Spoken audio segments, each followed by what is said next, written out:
मसीह का क्रूस की कथा के वचन को हम सुन रहे हैं। ये तीसरी बातें हमें आपको बताना चाहते हैं। यीशु मसीह जब क्रूस में था अपनी माता के बारे में ये वचन कह रहे थे। देखिए यूहन्ना 19:26वां वचन में लिखा है, यीशु ने अपनी माता और उसकी चेले की जिससे वो प्रेम रखता था पास खड़े देखकर अपनी माता से कहा, ये नारी देख, ये तेरा पुत्र है। ने क्या लिखा पता नहीं।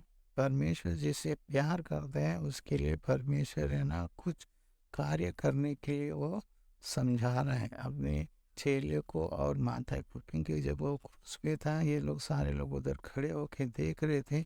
जब ये बातें उन्हें क्रूस पे जो दुख उठाते हुए समय कहे हुए बात है, इसलिए आपको बराबर वचन पे ध्यान देना है। तो ये परमेश्वर प्यार का मतलब क्या होता है वही परमेश्वर समझाना चाहता है, क्योंकि वचन में ऐसा भी लिखा है यूहन्ना 3:16 में, क्योंकि परमेश्वर ने जगत से ऐसा प्रेम रखा कि उनके अपने एकलौते पुत्र को दिया ताकि जो कोई उस पर विश्वास करे वो नाश ना हो परंतु अनंत जीवन पाए। इधर क्या देखते हैं, और ये सारे दुनिया के लिए प्यार दिखा रहे हैं परमेश्वर। इधर जो प्यार है ना शिष्य और माता के बीच में जो प्यार बता रहा है यीशु मसीह, वो इसीलिए बता रहा है क्योंकि यीशु मसीह के बाद है ना मरियम को और कई बच्चे हैं, बेटियाँ भी हैं, लेकिन ये जो प्यार इधर है दिखा रहे हैं ना वो प्यार है ना और एक आत्मिक जीवन के हिसाब से परमेश्वर यीशु मसीह दिखा रहे हैं। तो आत्मिक जीवन में जीने वाले से हमें प्यार करना है। तो वचन में भी ये भी लिखा है कि माता पिता से प्यार करो, लेकिन वचन में ऐसा भी लिखा है माता पिता से मेरे से कोई अधिक प्यार करेगा वो मेरा योग्य नहीं है। तो माता पिता तो बाद में, लेकिन परमेश्वर है पहला है, उससे ज़्यादा प्यार करना है। वचन क्या है सिखाती है, वचन को देख। वचन में लिखा मत्ती के 10:37वां वचन, जो माता ये पिता को मुझसे अधिक प्रिय जानता है वो मेरा योग्य नहीं है, और जो बेटा या बेटी को मुझसे अधिक प्रिय जानता है वो मेरा योग्य नहीं है। मानने की कोशिश की, लेकिन उधर योग्य नहीं मतलब परमेश्वर से प्यार करते थे, इसलिए वो क्रूस पे जब गए थे उनके माता पीछे थे, शिष्य गए थे, इसके कारण वो लोग ने देखा है कि परमेश्वर यीशु मसीह इतनी दर्दनाक समय में भी अपनी माँ से अपने शिष्यों से क्यों ऐसा प्यार कर रहे हैं।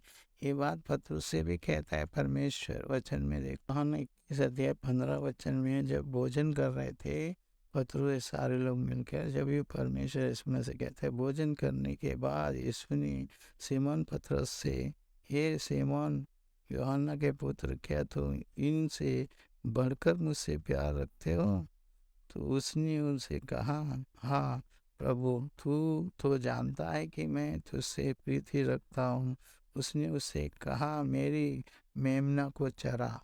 अतः यीशु मसीह एक बार नहीं दो बार 3 बार बोलने थे, 3 बार में उसको ऐसा लगा कि परमेश्वर यीशु मसीह घड़ी घड़ी मेरे को क्यों बोल रहा है, क्यों फरक रहा है। तो परमेश्वर फरकता भी है, और परमेश्वर ऐसे कार्य करने के लिए तो आया है, तुम्हें दूसरे से प्यार करने के लिए, दूसरे से जो नफरत करते उसके लिए, हमें मदद करने के लिए, सहायता करने के लिए।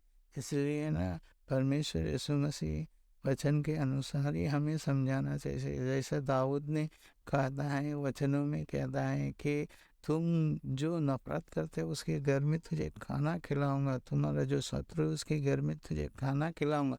ये सारी बातें क्यों लिखा है, कभी आप सोच के देखो। कभी कभी हमारा शत्रु हमारा मदद करते तो हम क्यों नहीं करें, हमें तो चुने हुए लोग हैं, परमेश्वर को माने हुए लोग हैं।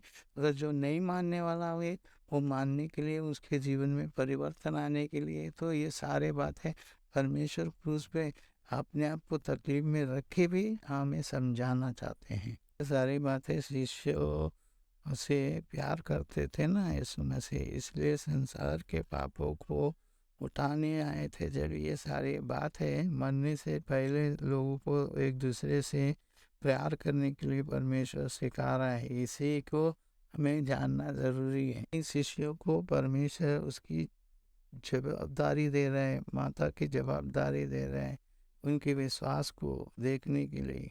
परमेश्वर अपने घर में अपनी माता रख सकता है, लेकिन शिष्य ने उनके हिसाब से आत्मिक जीवन में कैसे जीना चाहिए वो सिखाने के लिए परमेश्वर यीशु मसीह ये सारी बातें कह रहे हैं। तो इसके बाद जो है ना, क्रूस पे बोलने के बाद उनके जीवन में कैसे परिवर्तन आया देखिए। उनके भाई भी उनसे नफरत करते, जब यीशु मसीह मर के तीसरे दिन जी उठ के फिर स्वर्ग लोक में जाने लगा, तो जब उनके जीवन में कैसे परिवर्तन आया। प्रेरितों का काम 1 अध्याय 14 वचन में लिखा है, ये सब कई स्त्री और यीशु की माता मरियम और उसकी भाइयों के साथ एक चित्त होकर प्रार्थना में लगे रहे। भाई लोग भी उससे नफरत करते थे, फिर भी परमेश्वर देखो उनके जीवन को कैसे बदला है। तो वही बात है ना, उनके जीवन में कैसे परिवर्तन है, एक चित्त होकर। और यीशु की माँ और उसकी भाई लोग सब मिलकर 120 लोग उधर प्रार्थना कर रहे करके वचन के अनुसार हमें देख सकते हैं और समझ सकते हैं। जब आप बाइबल निकाल के पढ़ोगे तो आपको समझ में नहीं, जो नया लोग है जो नहीं समझ पा रहे वो आपको समझाने के लिए सारे वचन दे रहे हैं। आप लोग भी वचन को देखिए, बाइबल को देखिए और सच्चाई को जानने की कोशिश कीजिए। देखिए उनके भाई भी उनसे प्रेम नहीं करते थे, जब भी उस समय में बात है कैसे लिखा है वचन को देखिए। यूहन्ना का 7 अध्याय 5 वचन में लिखा, क्योंकि उसके भाई भी उस पर विश्वास नहीं करते थे।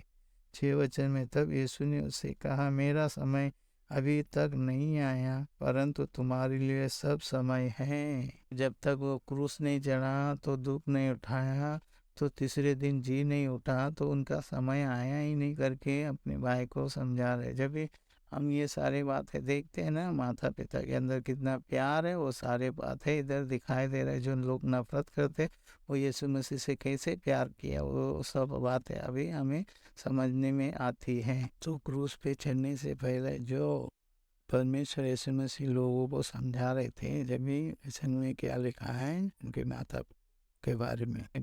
12 अध्याय 46 है, जब वो भीड़ से बातें कर रहे थे तो देखा उसकी माँ और भाई बाहर खड़े थे और उसने बातें करना चाहते थे। 47 में, किसी ने उससे कहा, देख तेरे माता और तेरे भाई बाहर खड़े हैं और तुझसे बातें करना चाहते हैं। 48 में, ये सुनकर उसने कहने लगे को उत्तर दिया, कौन है मेरी माता। 39 में देखे, और कौन है मेरा भाई, और अपने चेलों की और अपने हाथ बढ़ाकर कहा, देखो ये मेरी माता और मेरी भाई। मतलब वचन पे जो चलेगा, आत्मिक जीवन में चलेगा, वही मेरी माँ और मेरी भाई।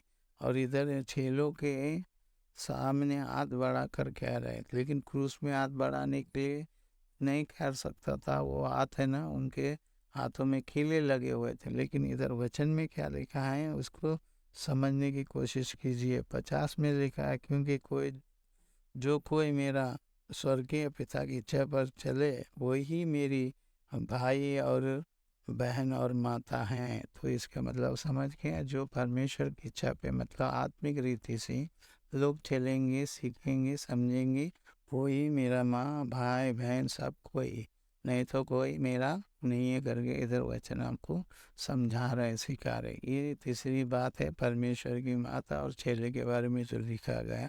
समझिए, सीखिए, आगे बढ़िए। आमीन।